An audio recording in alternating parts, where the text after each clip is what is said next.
इतना मैं बता दूं कि असिस्टेंट डायरेक्टर एफआईए जो है ना, उसका नंबर मैं ब्लॉक कर दिया करता था कि मैं नहीं सुना करता था कि यार ये ऐसे फजूल में मैसेज करते रहते हैं। कि इस लेवल पे अल्हम्दुलिल्लाह मैंने किया हुआ है काम कि असिस्टेंट डायरेक्टर एफआईए जिस एरिया से गुजर रहा होता है उस एरिया का वो थानेदार होता है। ठीक है जी। तो मैं वो रोज़ाना 2-3 मैसेज आ जाते थे तो मैंने उसको ब्लॉक किया हुआ था और उसको भी पता था इसने मुझे ब्लॉक किया हुआ। चलें, और उनके पास ये सारा कुछ है, उनके पास ये सारा कुछ है। अच्छा जी, लेट्स आगे चलते हैं। तो ये रिवार्ड जब वो लेने आएगा ना, देखो 4 ही चीज़ें मैंने बता दी हैं कि अच्छा वो जो कहते हैं कि इंफॉर्मेशन जो प्रोवाइड करेगा विसल ब्लोअर, वो इंफॉर्मेशन कौन सी होगी? इंफॉर्मेशन तो होगी, लेकिन साथ में याद रखना एक वर्ड लगेगा उससे पहले, क्रेडिबल।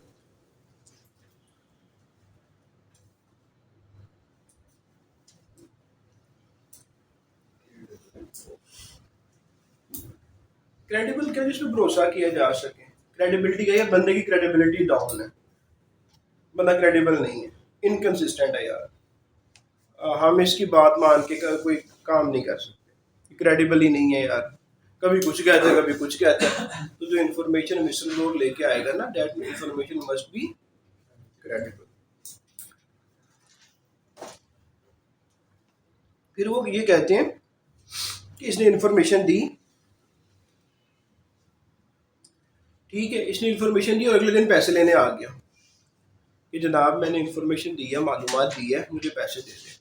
यार पैसे उस वक्त मिलेंगे जब सरकार को उसकी मालूमात की बेस के ऊपर पैसे मिलेंगे। लाइक उसने मालूमात दी, ऑफिसर ने एक्शन किया, ड्यूटी लग गई। इवन के ड्यूटी लग चुकी है फिर भी उसको पैसे नहीं मिलेंगे जब जिस पे लगी है वो बैंक में जमा नहीं करवा देता। अब जमा होंगे तो फिर उसको बुलाया जाएगा, मोहतरम well done, keep it up, on the basis of your information Federal Board of Revenue has recovered this amount, so please come and take your share। कहता है वर्ड यूज होता है रियलाइजेशन, रियलाइजेशन ऑफ अमाउंट। जब तक काम मुकम्मल हो नहीं जाता, अमाउंट जो है गवर्नमेंट ऑफ पाकिस्तान के अकाउंट में आ नहीं जाती, उससे पहले आपको विसल ब्लोअर होने की वजह से हम आपको पैसे नहीं दे रहे। ठीक है। फिर वो ऐसी मालूमात कहते, यही बेसिकली बात अब होने लगी कि कब रिजेक्ट कर दी जाएगी उसकी इंफॉर्मेशन की जो पैसों की दरख्वास्त कब रिजेक्ट कर दी जाएगी, कब क्या कर दिया जाएगा। देखो एक्सेप्ट करना होता है या रिजेक्ट कर देना होता है। वो कहता है मुझे पैसे दो, आप कहते हो मैं रिजेक्ट कर। कब करोगे रिजेक्ट? आप कहते हो कि आपने जो मालूमात लेके आए उसकी कोई वैल्यू नहीं है, उस पर हम कुछ नहीं कर सकते। तो ऐसी इंफॉर्मेशन जिसकी बेस पे कुछ किया ही नहीं जा सकता, तो उस पर तुम इंफॉर्मेशन के पैसे नहीं मांग सकते। ठीक है जी। एक मालूमात लेके आता है, वो एफबीआई के पास पहले से है, कहते तुम मालूमात लेके आ रहे हो but we have this. Basically आप जब ऐसी मार्केट में डील कर रहे हो जहाँ इंफॉर्मेशन बिक रही होती है, तो वो जब इंफॉर्मेशन दे रहा होता है वो पहले कहता है जी मैंने आपको बता रहा हूँ, फ्री कर रहा हूँ, मैंने पैसे लेने हैं। उसे कहा जाता है यार ये तो पहले पता है, इसके क्या तुम्हें हम दे कि तुम जो लेके आ रहे हो, तुम अकेले तो नहीं हो। We have agent A, agent B, agent C, agent D. ठीक है, तो ये ए ने पहले बता दिया, इसलिए हम आपको नहीं दे रहे। FBI has already that information, हमारे पास ये इंफॉर्मेशन पहले से मौजूद है, तो हम आपको ये रिजेक्ट करते हैं आपकी इंफॉर्मेशन। फिर वो कहता है ये ऐसी कोई भी इंफॉर्मेशन जो कि कहाँ पे है, पब्लिक रिकॉर्ड। ऐसी इंफॉर्मेशन जो पब्लिक रिकॉर्ड में है, उस ऐसी इंफॉर्मेशन को भी नहीं वो एनालिसिस करके ले आए उधर ही बैठ के कि जनाब ये देखो मैंने अखबार से निकाल के लेके आ गया। यार ये तो छोड़ो, ये कौन सी इंफॉर्मेशन है। और एक को मैंने पहले बता दी कि जिसके ऊपर रियलाइजेशन ना हो सके, वो कलेक्शन ना हो सके, ऐसी इंफॉर्मेशन के ऊपर हम नहीं देते। एफबीआर जो है वो रिजेक्ट कर देता है, FDR कहता है मैंने कुछ नहीं देना। सही। अगर तो चार ही चीज़ें आपने याद रखनी है, कंसीलमेंट, एवेजन, करप्शन, मिसकंडक्ट। ठीक है, तो ये वो रिपोर्ट करता है और रिपोर्ट करके FDR को उसकी वजह से कुछ पैसा मिल जाता है, तो उस पैसे में उसको हक दिया जाएगा। अपॉर्चमेंट का हक किसके पास है बताएं जी, पेपर में आके ये रिकवरी होगी on the basis of the information of whistleblower. ठीक है, who will authorise the apportionment of reward? Officer, commissioner, board. Board करें। ठीक हो गया जी। तो यही सारा था, यही कुछ सारा था इसमें, और ये पॉइंट्स हैं, यही नोट करें, ये वाले ही, ये ये और ये, और फिर रिजेक्ट कर दी जाएगी ये, यहाँ तक ही है।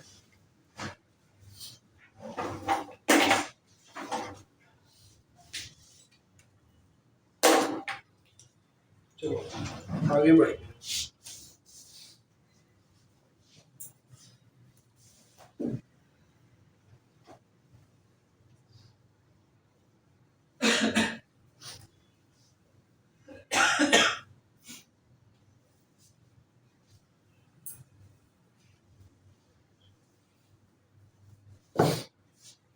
सेक्शन 43 जी, सेक्शन 43 पे आ गए हम जी सर। तो 43 बताएं। Removal of difficulties and condonation of time limit. Removal of difficulties and condonation of time limit.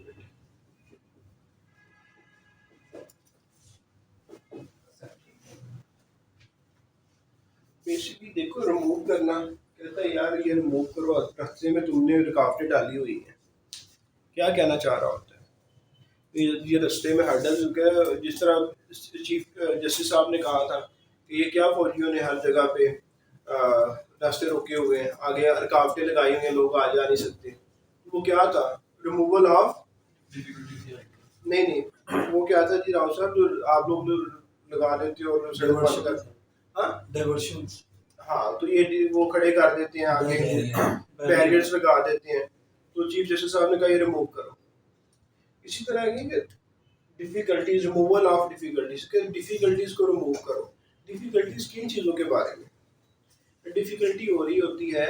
यहाँ पे ये कहना चाह रहा है कि फेडरल एक्साइज ड्यूटी का जो लॉ है, जो एक्ट है, इसकी प्रोविजंस को अप्लाई करने में, इनकी एप्लीकेशन करने में, फिर इसके जो रूल्स हैं, रूल्स की एप्लीकेशन करने में, फेडरल एक्साइज ड्यूटी के मतलब नोटिफिकेशन जो इशू हुए हैं उनकी एप्लीकेशन में, जो सर्कुलर्स आए हैं उनकी एप्लीकेशन में मुश्किलात आ रही हैं।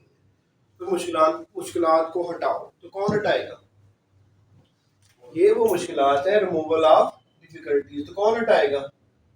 कहते हैं डिफिकल्टीज को कौन हटाएगा? ये कंटोनमेंट बोर्ड लाहौर आके नहीं हटाएगा कि एप्लीकेशन नहीं हो पा रही फेडरल एक्साइज एक्ट की, फेडरल एक्साइज रूल्स की, फेडरल एक्साइज के नोटिफिकेशन की, फेडरल एक्साइज के सर्कुलर्स की। ठीक है, ये कौन हटाएगा? बोर्ड हटाएगा, आसानियां पैदा करेगा, और ताकि जो ऑफिसर जिनको अथॉरिटियां दी हुई है 20 सेक्शन 9 में जाके वो इनको अप्लाई कर सकें। अप्लाई ना हो तो कानून बनाने का फायदा। ठीक है, तो ये इसके बारे में बात कर रहे हैं कि डिफिकल्टीज को रिमूव किया जाएगा। एक सब सेक्शन जो इसका है वो इसके बारे में बात कर रहा है। फिर दूसरा आ जाएगा कंडोनेशन ऑफ टाइम लिमिट। क्या बात हो रही है? टाइम लिमिट, आपने ये काम इतने अरसे में करना है, ऐसे ही होता है, इसी को टाइम लिमिट कहते हैं ना। ठीक है, कंडोनेशन कि उसको उसमें फ्लेक्सिबिलिटी ला के बढ़ा देना उसे, तो ये है वो कंडोनेशन। तो कहते हैं कोई काम करना है या कोई ओमिट करना है, नहीं करना, तो जो एक सर्टेन लिमिट था जिसके हद के अंदर रह के करना है वो गुजर गई है। ठीक है, तो उसको कंडोन कौन कर सकता है?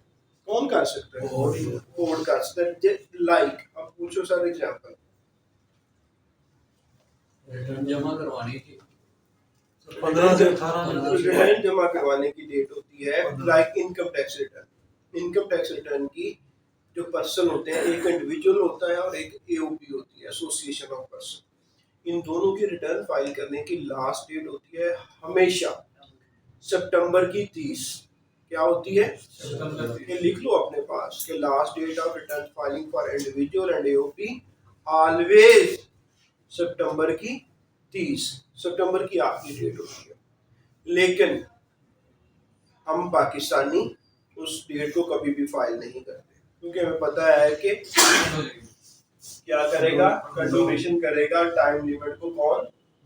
बोर्ड भी सेक्शन 214 ए में हमेशा कहता है जी power conferred through section 214 A of the income tax ordinance, board is giving the condonation of time limit and you may file the income tax return up till अक्टूबर 15। सितंबर की 30 को अक्टूबर 15 तक कर लो। तो ये कैसे कर रहा होता है? Condonation। फिर इस तरह और भी मिसाल ले लेते हैं। मिसाल के तौर पर ऑफिसर ने ऑर्डर पास करना होता है 5 साल तक का ऑडिट कर सकता है, 5 साल पीछे जाके होता है, या उसने कमिश्नर अपील ने डिसीजन करना होता है इतने पीरियड के अंदर, नहीं कर सकता। तो फर्दर टाइम लेना है तो किसके पास जाओगे? बोर्ड के पास। प्लीज कंडोन करने, ये राइट रिटर्न में बताते हैं कि ये वजूहात थी, इस वजह से हम नहीं कर सके, कोरोना था, लोग नहीं आ सके, तो इसलिए थोड़ा सा बढ़ा दिया जाए। रिफंड देना था, इतने दिनों में देना था, या कोई भी इस तरह था। तो जो भी टाइम लिमिट डिफाइन थी, टाइम लिमिट गुजर गई, एक्सपायर हो गई, उसके बाद अगर आप एक्शन करना चाहते हो तो आप कंट्रीब्यूशन दोगे, तो कंट्रीब्यूशन कौन करेगा? ये टाइम रिटर्न की जो डेट है इसके अंदर तो जनाब please note the question.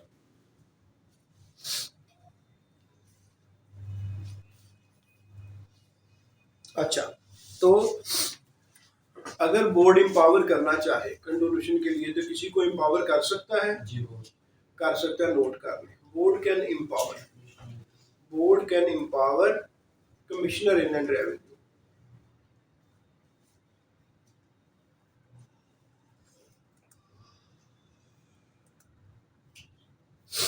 or any other officer inland revenue।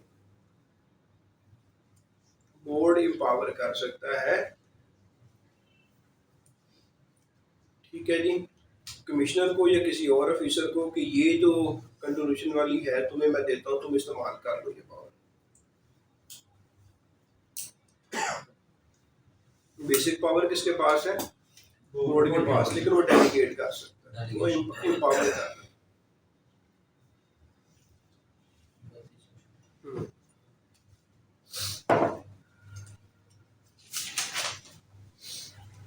अच्छा, आगे सरकार। So 43A. कुछ चीजें समझ भी आ रही है ना यार, क्लैरिटी तो हो रही है ना। हाँ, हम गपशप में किए जा रहे हैं चीजें, बाकी सब तुसी पढ़ा भी रहे सो तो गपशप लगा रहे थे आप तो। 43A. बेसिकली मैं चाह रहा हूँ कि एक अप्रोच ऐसी रखी जाए जो कि हकीकत पसंद आना हो, जो कि एक्चुअल हो रहा होता है उसी तरह पे हो, ना कि सामने रख के इधर उधर घूम, बिल्कुल पूरा स्पेसिफिक उस पर आके हम बात करें और जो पेपर में आ सकता है उसी पॉइंट को हिट करके आगे चलें। Issuance of duplicate of federal excise documents. दोबारा बोले। Issuance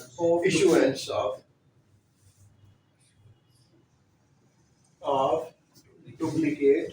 उस दिन बात हो रही थी डुप्लीकेट डॉक्यूमेंट्स की, तो इसमें तारिक साहब पकड़े गए, मैं ऐसे 100-200 रुपए की दे दूंगा, हो रही थी बात ना। Issuance of duplicate document on the request of, issuance of duplicate of federal excise document. हाँ, तो federal excise document.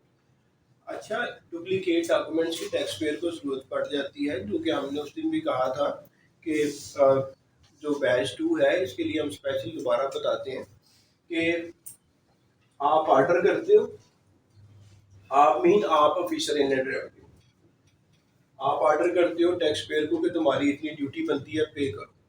Tax payer agitate करता है। एजिटेट मीन कि वो अग्रीव्ड होता है, अगले फॉर्म पे जाता है और आपके बयान जो आपने कहा उसके खिलाफ अपील करता है। तो यहाँ पे आर्डर जब ऑफिसर करता है तो उसके पास प्लेटफॉर्म अवेलेबल होता है कमिश्नर इनलैंड रेवेन्यू अपील्स का। वो अपील में चला जाता है, जाने से पहले वहाँ पे कुछ एप्लीकेशन और प्रेयर और ये सारा कुछ जमा करवाना होता है। तो जब जमा करवाने जाता है तो वो कहता है कि 30 दिन के अंदर अंदर आगे अपील कर लेना। ये 30 दिन में कर नहीं सकता, ये 32वें 35वें 36वें दिन चला जाता है समझाने के लिए। ठीक है, तो वो जाता है तो वो कहता है मैं नहीं एक्सेप्ट करता, तुमने तो 30 दिन के अंदर आना था। फिर ये गेम करता है कि मुझे तो ऑर्डर मिला ही नहीं था। फिर वो आता है ऑफिसर इनलैंड रेवेन्यू के पास, मुझे डुप्लीकेट कापी दे दो। ठीक है, तो वो कहता है कि ठीक है डुप्लीकेट कापी दे दें।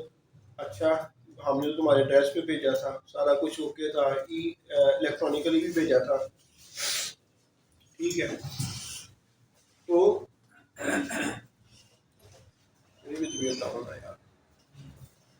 अच्छा, तो भेजा था, तो ये फिर गेम करता है, कहता है ठीक है। जो बाहर बंदा बैठा होता है, तारिक साहब को नहीं नाम लेना, तो वो एक इधर हम लास्ट क्लास में बैच 2 वालों को बता देता हूँ, इधर FBR के बैठे हुए थे।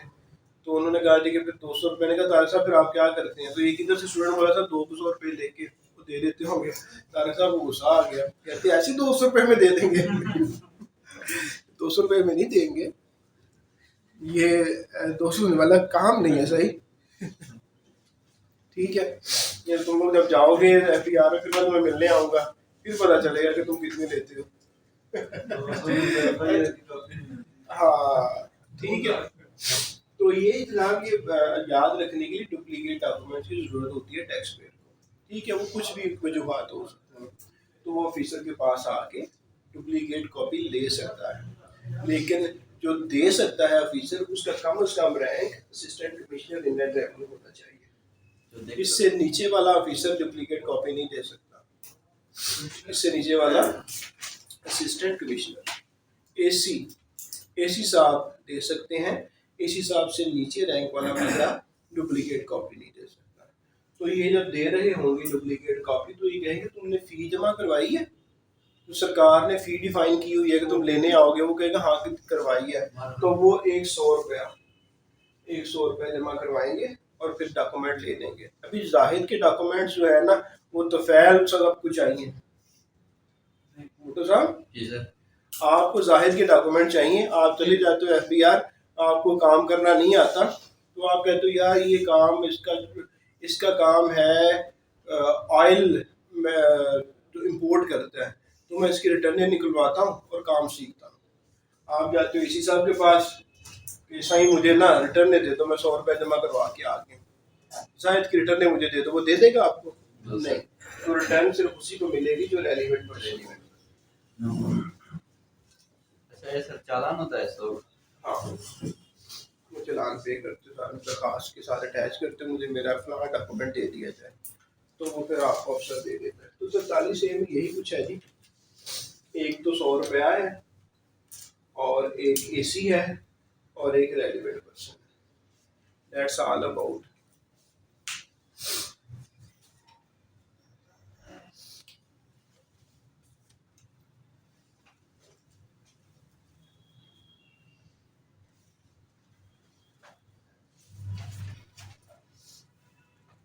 ठीक है जी, आगे चलेंगे।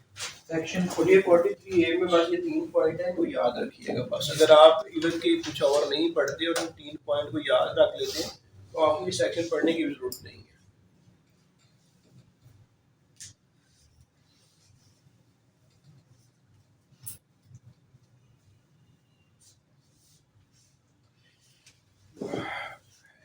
Section 44. 44 Refund of duty.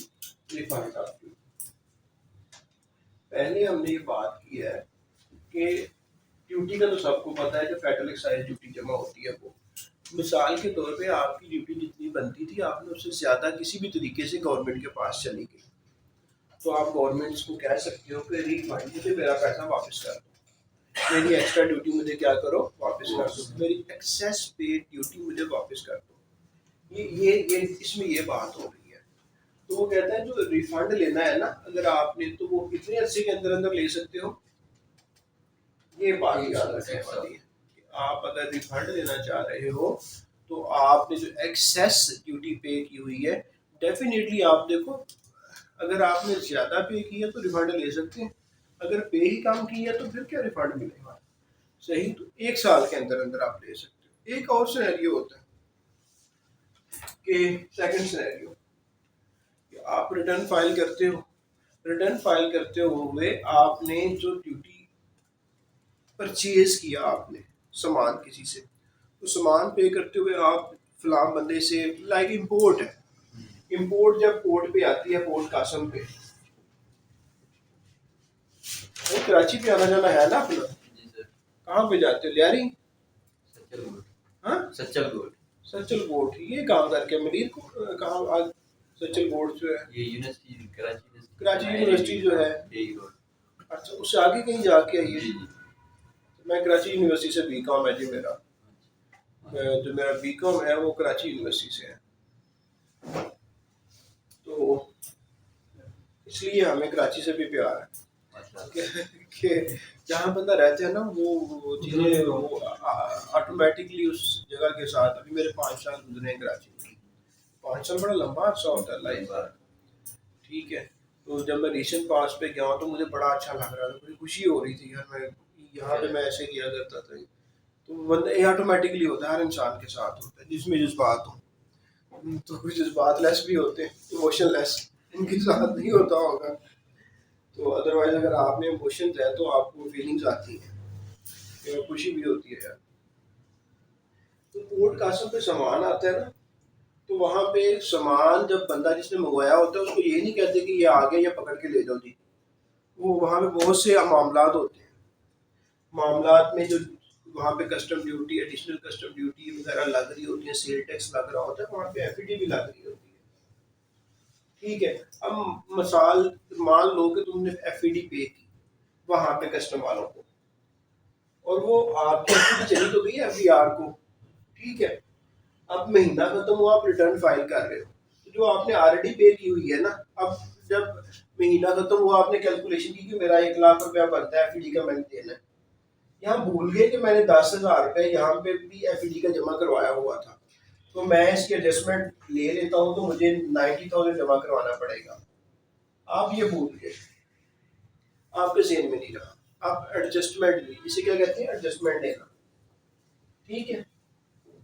तो पहले से पे हो चुका है, जिसका आपको पहले फायदा मिलना चाहिए, वो फायदा लेना भूल गए, एडजस्टमेंट लेना आप भूल गए, तो आप एडजस्टमेंट एक भूल गए तो कितने अरसे के अंदर अंदर दोबारा ले सकते हो उसकी, ये पेपर में क्वेश्चन हो सकता है। तो अगेन हाँ हाँ जी, ये कभी कभी वैसे गड़बड़ करते हैं, ठीक है जी। फिर ऐसे होता है कि सम टाइम केस अदालत में चला जाता है, जाते हैं जी बिल्कुल, तो अदालत कहती है कि आपका कुछ एडजस्टमेंट बनती है, एफबीआर नहीं मान रहा होता, बंदा कहता है, उठा के चला जाता है केस किसी भी एपलेट फोरम पे, वहाँ से फैसला लेके आ जाता है कि हाँ बनती है, तो वो कहता है कि फिर कितने अरसे के अंदर अंदर तुम एडजस्टमेंट क्लेम कर सकते हो, adjustment become eligible on the basis of decision of any authority. So again जिस दिन डिसीजन आया उसके 1 साल के अंदर अंदर, तो आपने 1 साल को पक्का कर लेना। तो 1 साल में हमने 3 चीज़ों को डिस्कस किया, हमने कहा कि आपका एक्सेस पे किया हुआ रिफंड बनता है तो आप 1 साल के अंदर अंदर ले लो, आप एडजस्टमेंट भूल गए हो, एडजस्टमेंट करवा लो, 1 साल के अंदर अंदर कर लो, फिर आपने कोर्ट की डिसीजन की वजह से आपको एडजस्टमेंट नवाजी गई, तो आप उसको जिस दिन डिसीजन आया उसके कितने अरसे के अंदर अंदर कर लो, 1 साल के अंदर अंदर कर लो। तो ये 3 क्वेश्चंस आपके पीरियड के साथ तो पूछ सकता है, और refund of duty section 44 is over.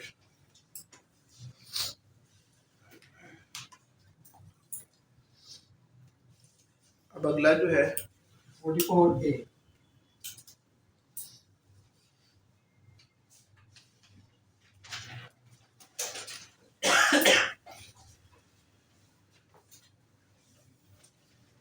delayed refund.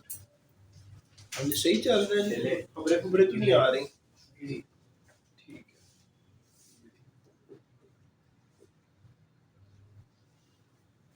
अच्छा अगर मैं कहूँ कि जो वीकेंड वाला बैच है, वो डेली शाम को वो भी ज्वाइन कर लिया करे तो उनको मसला तो नहीं है। ठीक है, तो जो आप लोगों में से ज्वाइन करना चाहता है वो कर ले। हाँ नहीं, हम उधर भी चीज़ें शेयर कर दिया करेंगे, because basically we were anticipating that that paper is going in month of December.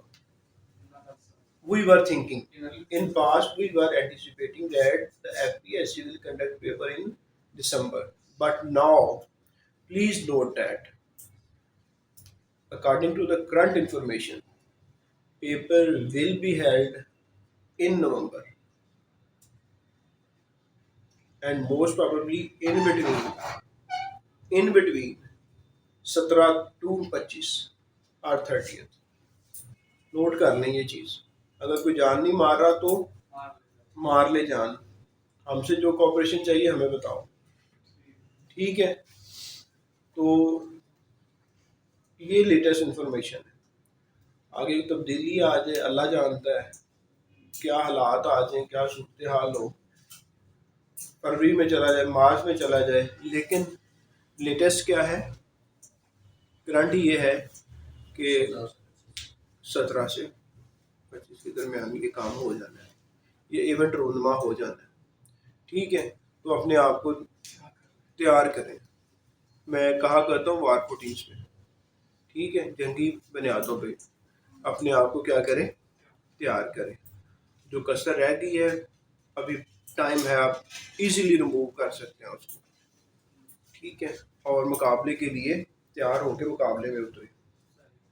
और एक और चीज़ नोट कर लें, जो मेरे रजिस्टर्ड स्टूडेंट हैं, इनका जो मैं एग्ज़ाम स्टार्ट करने जा रहा हूँ वो इंशाल्लाह एक आज सैटरडे है, अगला जो संडे आएगा उससे बाद जो मंडे होगा ना, क्या डेट बन रही है जी, देखें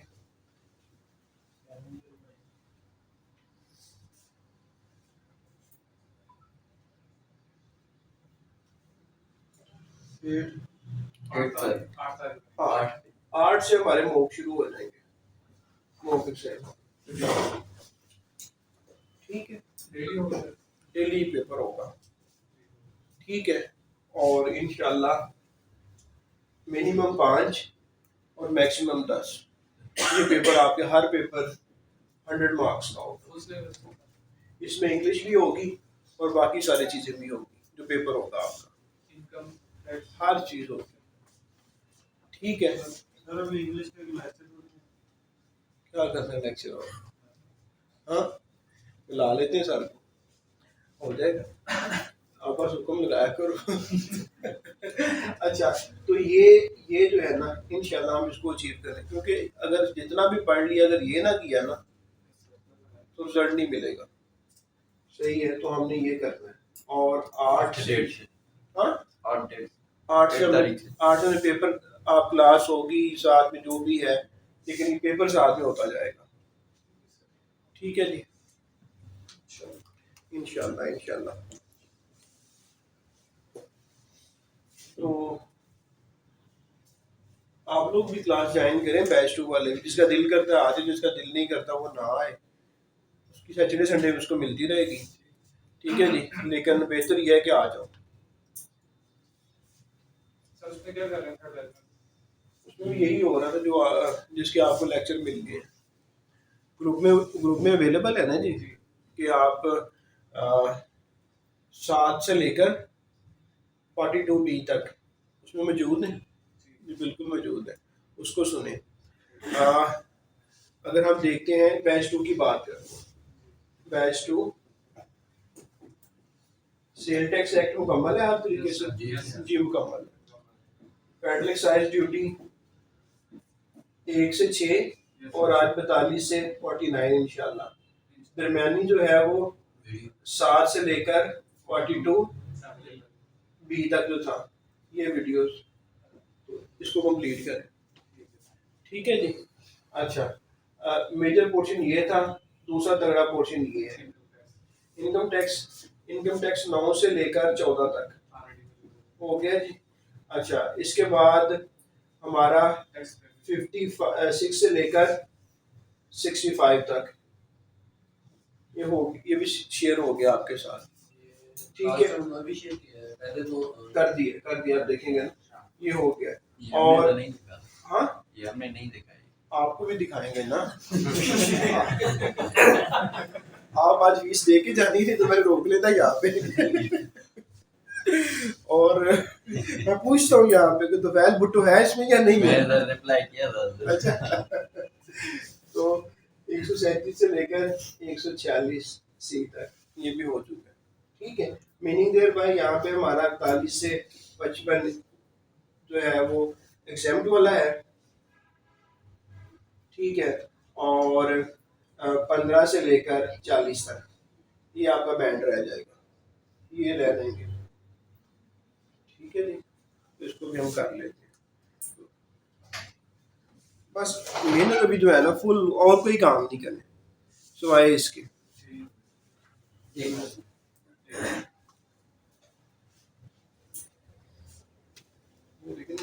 ये ओके है, ये ओके है, ये सारे का सारा ओके है, और ये क्लास में हो गया, और ये तो वीडियो हो गया। सर इसके अलावा सिलेबस में और कुछ नहीं? इसके अलावा है ना, इसके अलावा जो है वो बेसिकली मेन तो ये है ना। इसके अलावा इंग्लिश है 20 की, सही है। और उसके अलावा क्या है, उसके अलावा जो है वो FBR एक्ट है, ये कोई 10 पेजेस का है, ये हो जाएगा दिसंबर में। इसमें सेक्शन है ये ना, कल हाँ, इसमें सेक्शन है जी। इसमें सेक्शन ही है ना, एक्ट में सेक्शन ही होते हैं। ठीक है, ये हो गया। फिजिकल पॉलिसी छोटा सा है, ये है, बस ऐसे ही है जी। तो इसको रटा लगाएं, गो थ्रू करें, MCQs जो बनाए हैं वो आपको भेजे हैं, उसमें जो गलत हैं वो उसको पेपर वही हाईलाइट करके वो वापस सेंड करें। ठीक है, उसको भी सेंड करें वापस कि ये वाले जो है ना सस्पेक्टेड है, ये ठीक नहीं है, तो वो वापस करें। सही, चल आप लोगों के पास पहुंच गए हैं ना, MCQs पहुंच गए हैं। जी सर। ये 56 से 65 और 137 से 146 ये सब वीडियो शेयर है। वीडियो शेयर है ग्रुप। ये तो बहुत पुरानी है, ये वाली तो, ये वाली और ये वाली और यहाँ से 61 से लेकर 65 ये पुराने वक्तों की बात है। ये रिसेंट है 56 से लेकर 60 तक 61 तक जो है। और ये मैं रात को 3 साढ़े 3 बजे करके सोया हूँ। ये वाला जो है कि ये वाला ये सुबह अपलोडिंग कंप्लीट हुई है। जब से मुझे पता चला ये पेपर इस तरह करीब आ गया, तो इसलिए फिर अभी वो हमें जरूरत पड़ी है कि ये हाँ, that may be right may be wrong, लेकिन हमें अगर वो राइट हो गया तो फिर तो कोई और ऑप्शन नहीं था, लेकिन अगर रॉन्ग हुआ तो तैयारी तो हो चुकी होगी ना। लेकिन रॉन्ग होने के चांसेस कम है। हाँ हाँ, हालात की वजह से कुछ चेंज आ रही है, सेपरेट है। अच्छा, डिलेड रिफंड की बात हो रही थी। अब बात ये करना चाह रहे हैं, बात ये हो रही है कि आपने रिफंड अप्लाई किया कि मेरा पैसे दे दो, ठीक है, उसने आगे से उसको डिले कर दिया। उसने किसने, FPR ने। तो कहता है कि अगर वो आपका पैसा आपको नहीं मिलेगा तो फिर क्या सूद मिलेगा, इसे जो कहते हैं कि इंटरेस्ट या कायबोर जो है। तो अगर आपका पैसा FPR रोक के बैठा रहेगा तो आपको फिर KIBOR, Karachi inter bank offered rate पर एनम, वो दे देगा आपको। FPR अगर आपका पैसा रोक के बैठ जाता है तो फिर आपको पैसे को इस्तेमाल कर रहा है तो इस्तेमाल करने का किराया देगा, और वो डिलेड रिफंड की सूरत में कायबोर पर एनम देगा।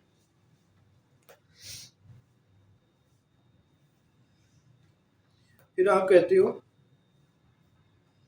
कि मेरा रिफंड बनता है। एफबीआर कहता है कि नहीं यार, वी सस्पेक्ट, हम शक करते हैं कि तुम्हारा नहीं बनता। ठीक है, तो जब तक एफबीआर का शक ख़त्म नहीं हो जाता और एक्चुअली पता चल जाता है कि बनता है, तो फिर आपको उस वक्त से फिर आपको कायबोर मिलना शुरू होगा। ये नहीं होगा कि आज आप अपनी दरख्वास्त लेके आते हैं तो कहते हैं मेरा इस डेट से शुरू हो गया, आप पैसे नहीं मुझे दे रहे तो मुझे कायबोर भी दो। नहीं, ऐसा नहीं होगा। उन्होंने आपकी कंडीशनल एप्लीकेशन पकड़ी थी कि हम वेरीफाई करेंगे, इंक्वायरी करेंगे, अगर बनता हुआ तो आपको इंटीमेट करेंगे। तो अगर उस सूरत हाल में अगर आपका बनता है तो फिर आपको कायबोर जो है वो जिस दिन कंफर्मेशन हुई उस कंफर्मेशन के बाद आपको मिलना शुरू हो जाएगा।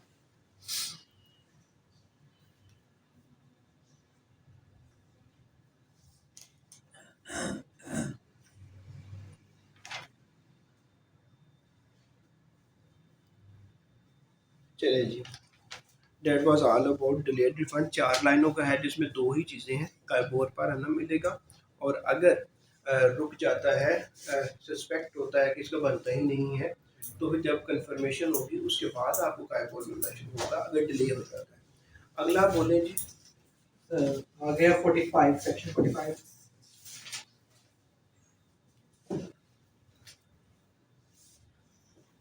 Access to records and posting of excise staff.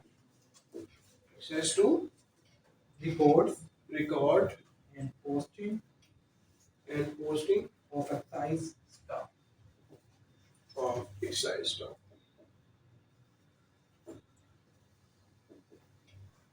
दो चीजें हैं, एक तो आपको रसाई दी जा रही है और एक आपकी पोस्टिंग की जा रही है। ठीक है, एक्सेस टू रिकॉर्ड। रिकॉर्ड क्या है? जो भी वो काम कर रहा है एक्साइजेबल एक्टिविटी के बारे में, एक्साइजेबल गुड्स बना रहा है, तो उसका रिकॉर्ड वो महफूज रहेगा, चाहे वो प्रोडक्शन कर रहा है, मैन्युफैक्चर कर रहा है, परचेज करके लेके आ रहा है, सेल कर रहा है। ठीक है, इन सब का वो रिकॉर्ड मेंटेन करेगा। जब वो रिकॉर्ड मेंटेन करेगा तो अगर किसी ऑफिसर्स का, अथॉरिटी का, जो सेक्शन 29 में मौजूद है, वो कहती हैं we want to examine your record, तो वो आगे से डिनाई नहीं करेगा, वो एक्सेस दे देगा, वो सामने ला के रिकॉर्ड रख देगा कि ठीक है देख लो यार। ठीक है, वो हर्डल पैदा नहीं करेगा। और अगर इवन के कोई मशीन देखना चाह रहा है, मशीन को यूजुअली कंप्यूटर वगैरह होता है जिसके अंदर रिकॉर्ड महफूज होता है, तो अगर वो उसको भी देखना चाह रहा है, उसको भी एग्जामिन करना चाह रहा है, तो पासवर्ड लगा के आगे से ये नहीं कहेगा ये तो खुलता नहीं है, ये इश्यूज हैं, ठीक है हम भूल गए हैं। तो अगर ऐसा करोगे तो वो उठा के ले आएगा फिर उधर से, तो फिर आके फीस सेंटर में किसी से अनलॉक करवा लेगा। सही, तो ये एक्सेस के बारे में बात हो रही है कि एक्सेस दी जाएगी, एक्सेस रोकी नहीं जाएगी। और फिर आगे हो गया पोस्टिंग। पोस्टिंग किसकी हो रही है? एफबीआर के ऑफिसर की या ऑफिशियल की, उसके बिजनेस प्रेमिसेस के ऊपर बंदा पोस्ट कर दिया जाएगा जहाँ पे एक्साइजेबल गुड्स बन रही हैं, बिक रही हैं, वहाँ पे बंदा बिठा दिया जाएगा। ठीक है जी, और ये बंदा बिठाने के लिए पोस्टिंग कर कौन सकता है, ये पेपर में आएगा।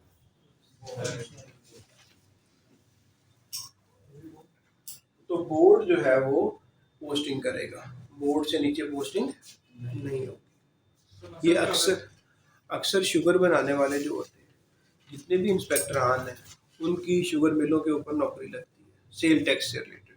कहते हैं कहाँ जा रहे हो? कहते हैं 40B पे जा रहा हूँ। कहाँ पे जा रहा हूँ? 40B पे जा रहा हूँ, सेल टैक्स एक्ट में। ये बहुत ड्यूटियाँ लगती हैं। फिर ये वाली ड्यूटी जो है, कहाँ जा रहे हो? मैं सिगरेट बनाने वाली फैक्ट्री में जा रहा हूँ। ठीक है, कहाँ जा रहे हो? फिर सिगरेट बनाने वाली फैक्ट्री में जा रहा हूँ। किस सेक्शन के थ्रू तुम्हें भेजा जा रहा है? 45 के थ्रू भेजा जा रहा है। और बहुत से ऐसे लड़के हैं जिनको मैं जानता हूँ जो कि पेशावर आरटीओ के हैं, उनकी ज़िंदगी ही सिगरेट बनाने वाली फैक्ट्रियों के बाहर गुजर रही है। ठीक है, मेरे बैचमेट्स हैं, उनकी ड्यूटी क्या है? सुबह घर से निकलना, जाके उधर चक्कर लगाना, उधर रहना और फिर आ जाना। कि सिगरेट जो है वो जो बन रहे हैं वो उन पे प्रिंटिंग शीटिंग कर रहे हैं, जो क्वांटिटी फॉर एग्जांपल सिगरेट बनाया 1 लाख एक दिन में, तो क्या 1 लाख शो कर रहे हैं? कहीं ऐसा तो नहीं कर रहा कि बना 1 लाख रहे हैं और शो 5,000 कर रहे हैं, तो इसका मतलब है कि 95,000 जो है सिगरेट्स, उनके ऊपर कोई ड्यूटी नहीं है दे रहे। तो इस चीज़ को ख़त्म करने के लिए या कम करने के लिए क्या किया जाता है, 45B को इस्तेमाल करके पोस्टिंग कर दी जाती है स्टाफ की कि जाओ सिगरेट बनाने वाली फैक्ट्री के ऊपर बैठ के जाके उनके गोदाम के ताले तुम लगाया करो। बड़ा डेंजरस काम है, ठीक है। तो वो तो ये लोग वहाँ पे जो है ना, फिर आगे आप खुद सोच लें कि आपके पास सारा कुछ इख्तियार है। सिक्योरिटी होती है। हाँ सिक्योरिटी तो क्या बात है, आप अकेले ही होते हैं। एफबीआर में इंस्पेक्टर किसी को साथ रखना पसंद ही नहीं करता, इवन कि वो लेटर भी खुद पैक कर रहा होता है। वजह होगी ना। हाँ वजह होगी ना। वजह है ना, सही नहीं, अगर किसी को और को पता चलेगा तो वो अपना हिस्सा मांगेगा। तो ठीक है, मैं खुद ही सिक्योर हूँ। सिक्योरिटी ये होती है कि वो अकेला होता है तो इनसिक्योर नहीं फील करता। सिक्योरिटी होता है compromise। यहाँ पे ये होता है ना कि ये सिगरेट वालों को भी बड़ा फायदा है। क्या फायदा है, कल को एफबीआर ऑडिट करता है, कहता है तुमने तो यार पागल के बच्चे, तुमने तो 15 लाख सिगरेट बनाए हैं। वो कहता है सर क्या हो गया आपको, 15 लाख 45 को यूज करके आपने पोस्टिंग की हुई थी अपने स्टाफ की, वहां पे आपका स्टाफ रोज देखता था मैं कितने बना रहा हूँ, आप कैसे कह सकते हो मैंने 15 लाख बनाई है। ये रोजाना रजिस्टर पे स्टैंप लगाता था कि आज इतनी बनी है। तो फिर वो कोर्ट में जाकर कहते हैं जी आप कैसे कहते हैं, आपका तो अपना बंदा बैठा हुआ था वहां पे। ठीक है, इसी तरह चीनी वालों के साथ भी होता है, कहते हैं चलो चीनी वाले खुद कहते हैं भेज दो बंदा यार, ताकि कल को जब ऑडिट करोगे हम कहेंगे आपका बंदा उधर बैठा हुआ था, हमने कहा कैसे बना दी। वो बंदे वो तो को क्लेम करेंगे। हाँ क्लेम करेंगे ना। वो तो क्लेम करेंगे ना कि देखो, जब उनका जो वकील खड़ा होगा सामने वो कहेगा जी ये देखें ये है वो पोस्टिंग आर्डर जिसके मुताबिक तफैल भुट्टो साहब जो है हमारी फैक्ट्री पे बैठे हुए थे आके। ठीक है जी, तो तफैल भुट्टो साहब अपनी स्टैंप भी लगाते थे रोजाना। उसके बाद हम क्या कर सकते हैं, ये तो गोदामों को ताले भी खुद लगा के जाते थे। तो कभी इन्होंने कहा कि ताला टूटा हुआ है, कभी नहीं कहा। तो सर फिर है, फिर ये मैंने नहीं बनाया, मैं तो शरीफ सा आदमी, कभी कभी फैक्ट्री चलती है 5,000 सिगरेट बनाता हूँ। तो इस तरह चल रहा होता है। आगे चलते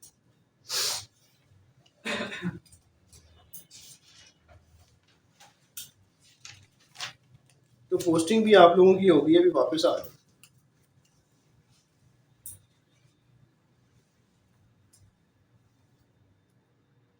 ये आगे ना एक और भी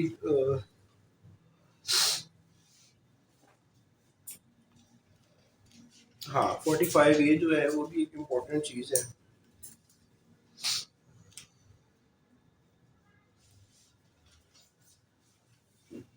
ये अब इसमें बहुत ज़्यादा काम हो रहा है, अब इसमें बहुत ज़्यादा काम हो रहा है मॉनिटरिंग पे।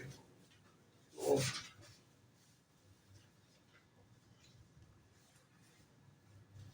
चलिए, अभी रिसेंट में सारे ही लोग इकट्ठे होकर लाहौर में हर आरटीयू का बंदा कोर्स करने आया हुआ था।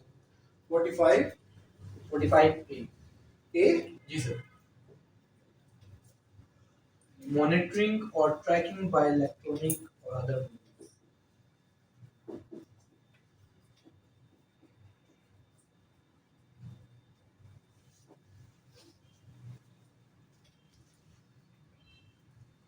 Bye electronically Electronic and or other means. और अदर मीन्स। अभी देखो वो क्या कह रहा है, वो ये कह रहा है कि हम मॉनिटर करेंगे। मॉनिटर क्या होता है, निगरानी करेंगे। ठीक है, आप मॉनिटर कर रहे हैं कि वो बंदा क्या कर रहा है, मैं देख रहा हूँ। आप क्या कर रहे हैं, मॉनिटर कर रहे हैं, उसकी हरकत व सकनात को मॉनिटर कर रहे होते हैं, नोट कर रहे होते हैं। ट्रैक, जहाँ जहाँ पे जा रहा है उसका ट्रैक रखते हैं। ठीक है, कि ये क्या क्या हो रहा है, ट्रैकिंग की जा रही है कि किधर किधर ये घूम रहा है, ट्रैकिंग लगा दी जाती है बंदों की। ठीक है, अच्छा अब वो कह रहा है ये मॉनिटरिंग और ट्रैकिंग इलेक्ट्रॉनिक मीन से भी हो सकती है, किसी और तरीके से भी हो सकती है। होता क्या है कि गवर्नमेंट ने कहा कि यार ये जो भी सिगरेट बनेंगे या जो भी इस तरह की चीज़ बनेगी उस पर हम ना एक बार कोड लगाएंगे, हर एक पे एक बार कोड होगा। वो बार कोड से हम स्कैन कर लेंगे कि कितना माल हो चुका है। तो आप इवन ये भी करते हो ना कि हाइपर स्टार वगैरह पे जाते हो, क्या चल रहा होता है, बार कोड ही चल रहे होते हैं। बार कोड से पता चल जाता है कि कितनी प्रोडक्शन हो गई है, नंबर ऑफ यूनिट्स कितने हो गए, ठीक है। और फिर इन्होंने कहा कि हम एक कंपनियां बनाएंगे, लाइसेंसी बनाएंगे, जिसकी लाइसेंसी को बिठाएंगे कहाँ पे, आपकी बिजनेस प्रेमिसेस के ऊपर। उसको एक मशीन स्पेशल लेके देंगे या वो खुद लेगा, ठीक है। और वो उस मशीन के थ्रू आपको स्टिकर बना बना के देगा, जो कि स्टिकर आप लगाओगे अपने प्रोडक्ट के ऊपर।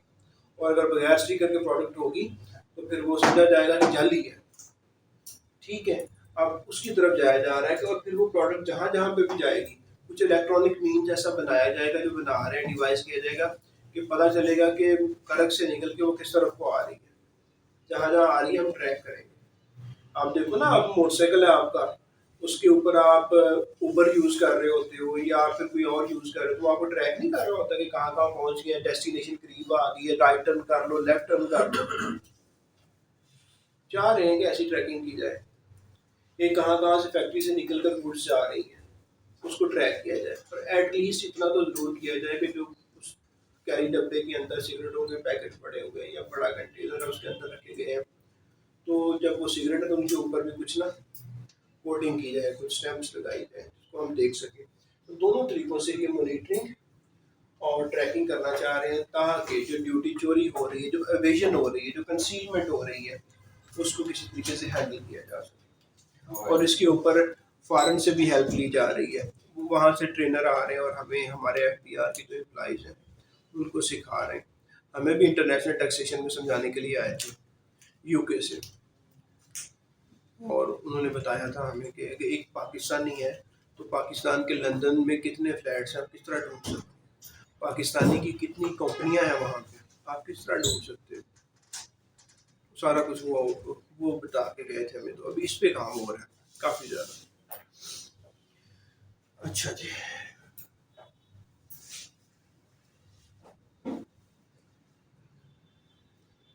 जो ट्रैकिंग होगी ना, वो कह रहे ट्रैकिंग में किसकी करूँगा, नोट कर लें। ट्रैकिंग करेगा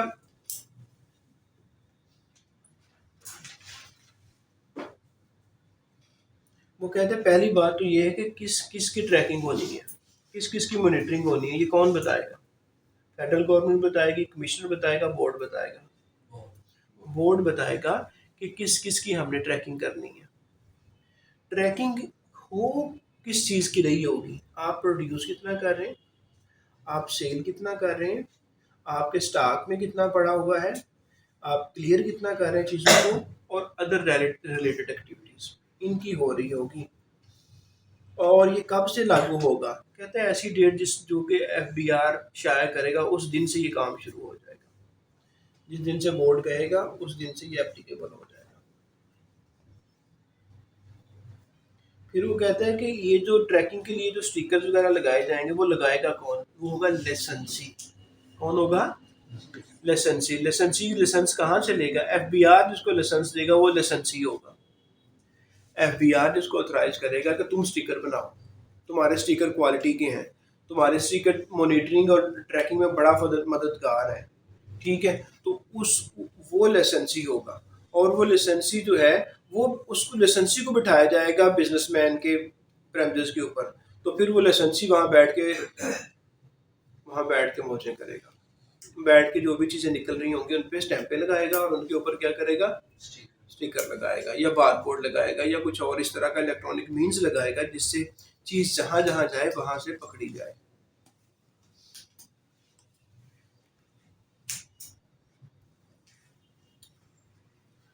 अच्छा, तो आगे आ जाए जी, 45AA।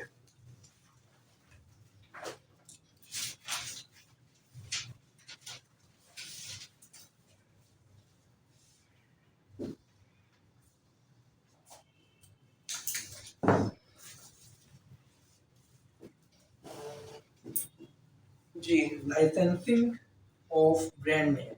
Licensing of brand name. क्या हो रहा है जी, ब्रांड नेम क्या होता है? बिल्कुल सही है।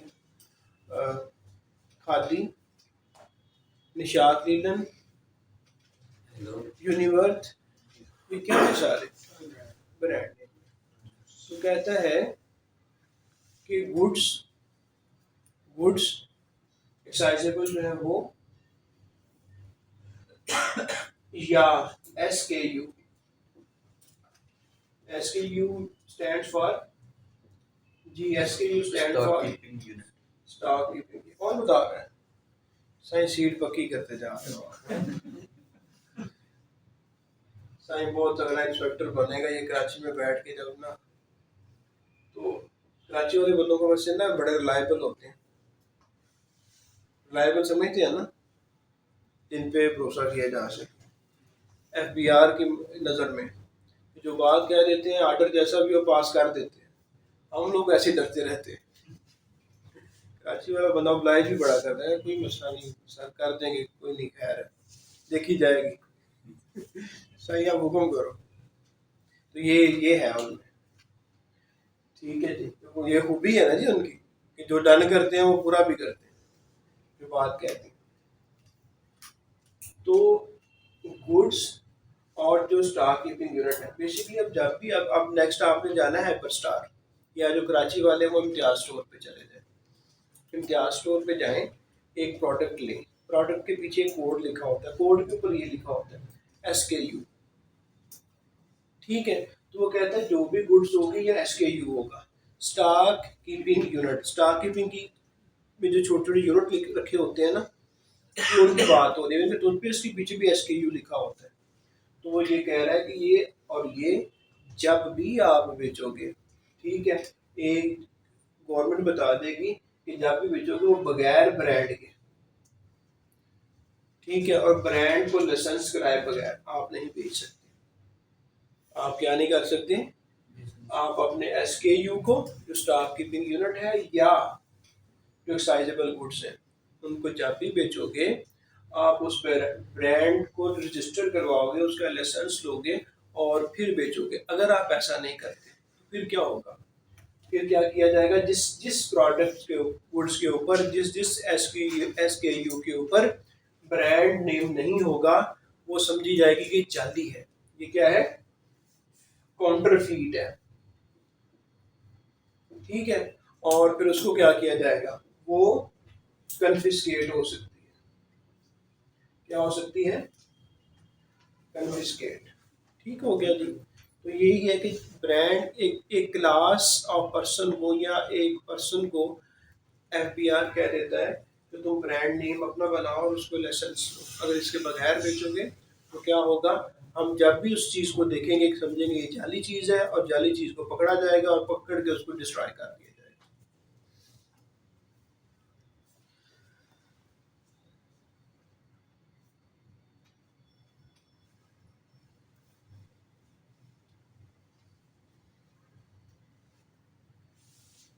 चलिए जी आगे बात करते हैं।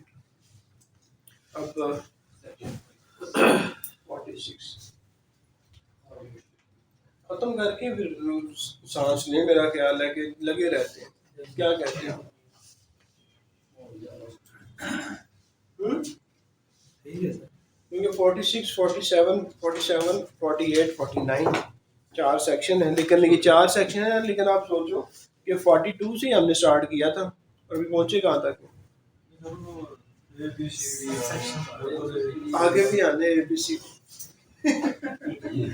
तो हमने 10 बजे तो स्टार्ट किया था एंड इट इज ऑलमोस्ट 1 घंटा 35 मिनट्स।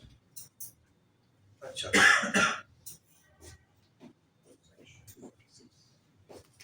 चलें ऑडिट को स्टार्ट करें जी। ऑडिट करते हैं।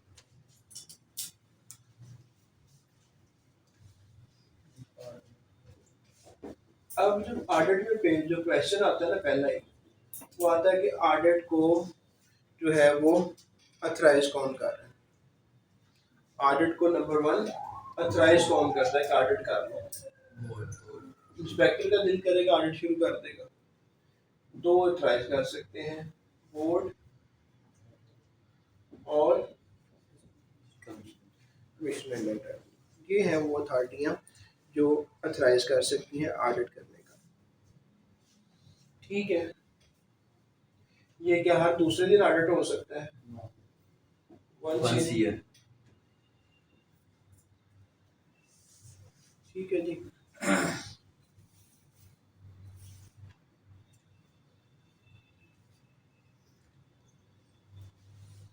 ठीक है, जब ये ऑडिट हो रहा होगा तो वजूहत क्या होंगी? वजूहत ये होगी कि आपके पास सफिशिएंट एविडेंस है कि बंदा दो नंबरी कर रहा है। ये क्या है? सफिशिएंट एविडेंस है कि आप सस्पेक्ट कर सकते हैं कि बंदा जो है वो क्या लगा हुआ है, एवेजन कर रहा है या कंसीलमेंट कर रहा है। ठीक है, तो फिर आप उसको नोटिस देंगे। नोटिस देने के लिए कम से कम रैंक कौन सा होना चाहिए? नोटिस देना चाह रहे हैं कि हम आपका ऑडिट करने लगे हैं, कम से कम रैंक क्या होना चाहिए? Assistant commissioner, inland revenue.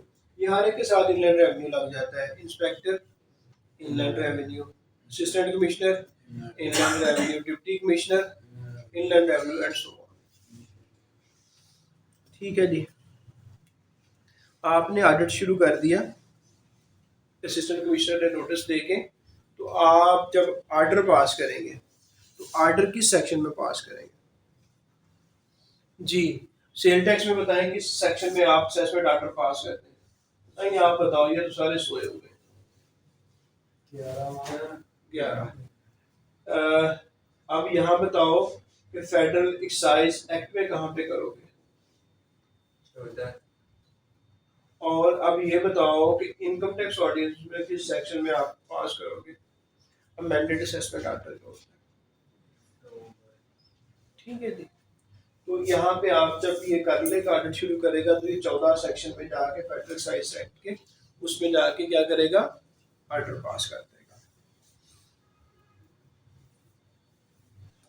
फिर वो कहते हैं कि ये बंदा बड़ा तेज है, जो रजिस्टर्ड पर्सन है ना जिसका ऑडिट होना है, ये बंदा बड़ा एक्टिव है, इसको पता चल जाता है कि कार्रवाई डलने लगी है। जो होते हैं रिसोर्स, उनके भी इन्फॉर्मर होते हैं। ठीक है, रजिस्टर्ड पर्सन के भी इन्फॉर्मर होते हैं। वो इन्फॉर्मर से तो पता चलता है कि होने लगा है और मेरा इतना टैक्स मान जाना है, मालूमात आ गई है एफटीआर के पास। ये क्या करता है, जो ड्यूटी चोरी की हुई थी वो भी जमा करवाता है, साथ में क्या करता है, डिफाल्टर क्या जमा करवाता है। तो अब क्या हुआ, नोटिस आने से पहले ही, ऑडिट शुरू होने से पहले ही उसने जो बनते थे वो भी दे दिए और साथ में क्या कर दिया, डिफॉल्ट से चार्ज भी दे दिया, तो इस पर कोई पेनल्टी नहीं लगेगी। और इसका जो हम करना चाह रहे थे वो ऑलरेडी ऑटोमेटिकली क्या हो जाएगा, अबेट हो जाएगा, वो ऑडिट ही ओपन नहीं होगा क्योंकि जो ड्यूटी बननी थी वो भी दे दी, डिफॉल्ट से चार्ज भी दे दिया, तो बात फिनिश नहीं, ये कुछ और।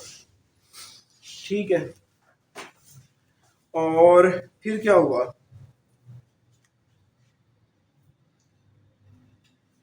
फिर कहता है कि यार उसको शुरू में तो ऑडिट शुरू होने से पहले तो उसको नहीं पता चला, लेकिन उसने क्या किया कि जब नोटिस वगैरह आ गए, लेकिन अभी फाइनल ऑर्डर पास नहीं हुआ, नोटिस वगैरह आ गया, ऑडिट शुरू हो गया, तो वो कहता है कि ठीक है अभी ऑडिट शुरू हो गया, तो वो कहता है ठीक है मैं ड्यूटी भी देता हूँ जो मुझे लग रहा है चोरी की हुई है, ठीक है मैं डिफॉल्ट से चार्ज भी देता हूँ, और साथ में जो पेनल्टी बनती है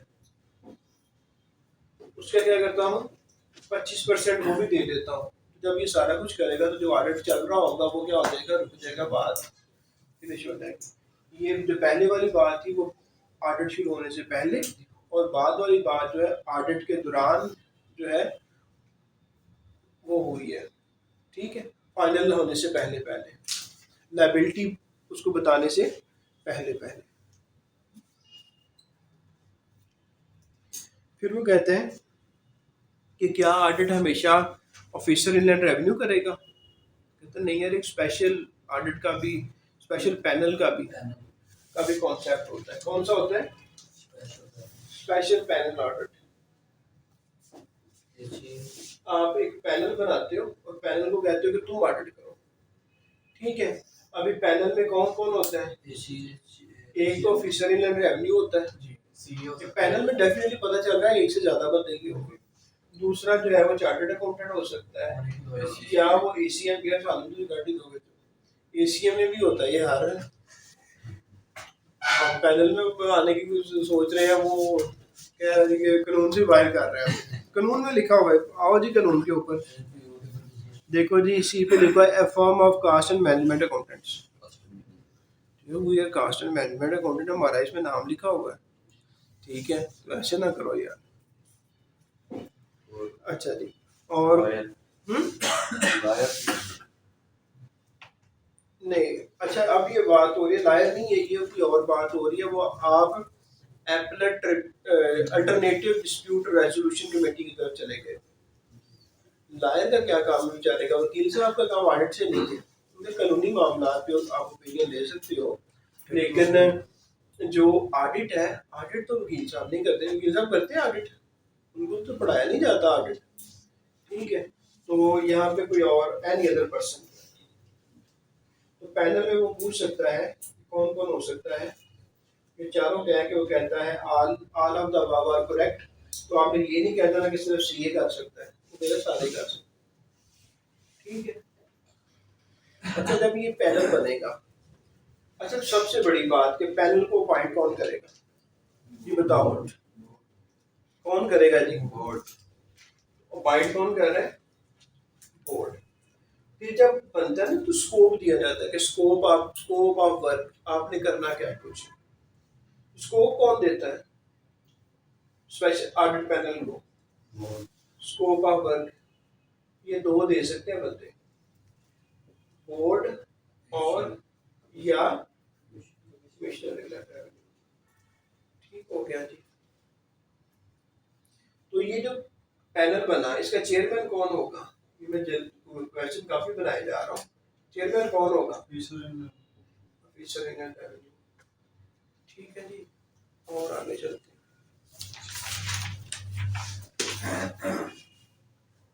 अब पैनल काम कर रहा है, ठीक है जी। वो पैनल में जो है वो एब्सेंट होते हैं, लोग एब्सेंट होते हैं। तो कहता है कि एब्सेंट ये वाले कोई भी हो जाए तो खैर है, काम चलता रहेगा। अगर ऑफिसर इन रेवेन्यू अगर एब्सेंट है तो काम नहीं चलेगा। फिर तो अगर उसकी गैर मौजूदगी में कोई ऑर्डर पास होता है तो वो इनवैलिड हो जाएगा।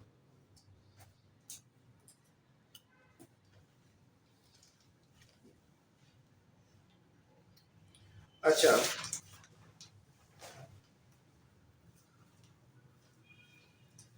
एब्सेंट भी हो गया, और क्वेश्चन कौन सा हो सकते हैं? फिर वो कहता है कि ये जितने भी लोग अपॉइंट होंगे ना, जितने भी अपॉइंट हो गए हैं, उसके पास पावर कौन सी होगी? अब मैं एसीएम के तौर पे आप मुझे स्पेशल ऑडिट पैनल में ले जाते हैं, मैं जाता हूँ फैक्ट्री में जिसका ऑडिट करना है, वो कहते हैं सॉरी हम आपको अंदर नहीं आने देते। तो मैं कहता हूँ यार, ये member of special audit panel that is appointed by the federal board of revenue. तो वो कहता है जी नहीं। तो फिर इसमें उन्होंने कहा कि स्पेशल ऑडिट जो मेंबर होंगे ना पैनल के, इनको ऑफिसर इनलैंड रेवेन्यू के इक्वल पावर दी जाएंगी।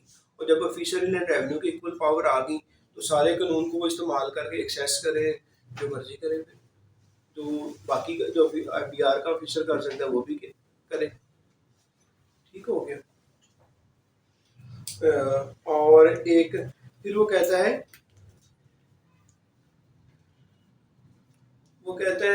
कि जो ऑडिट जनरली ये जो स्पेशल ऑडिट पैनल के थ्रू हो रहा होता है ना ऑडिट, वो कौन सा हो रहा होता है? कंपोजिट ऑडिट होता है। कौन सा हो रहा होता है?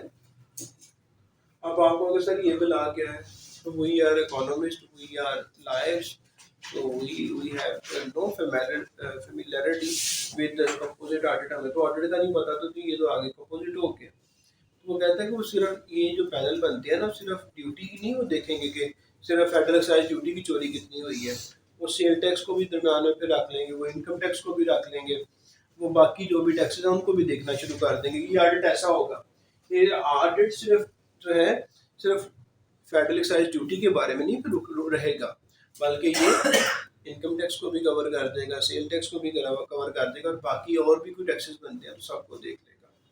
तो ladies and gentlemen, dear aspirants, इसमें एक तो कंपोजिट ऑडिट को बारे में जो मैंने बातें की याद रखिएगा, एब्सेंट के बारे में याद रखिएगा, स्पेशल ऑडिट पैनल जो है इसमें मेंबर्स कौन हो सकते हैं इसको याद रखिएगा, अपॉइंट कौन करता है इसको याद रखिएगा, स्कोप ऑफ वर्क कौन देता है इसको याद रखिएगा, और चेयरमैन कौन होता है ऑडिट पैनल का इसको याद रखिएगा। तो इसमें 8-10 क्वेश्चन हो सकते हैं। यार let me take break of 5 minutes, हम 5 मिनट की ब्रेक लेते हैं, और 5 मिनट की मतलब है आज हम 5 मिनट ही रखेंगे, और उसके बाद हम 47 है, 47 के भी ए बी इंशाल्लाह उसके बाद 15-20 मिनट में बंद कर सकते हैं। हाँ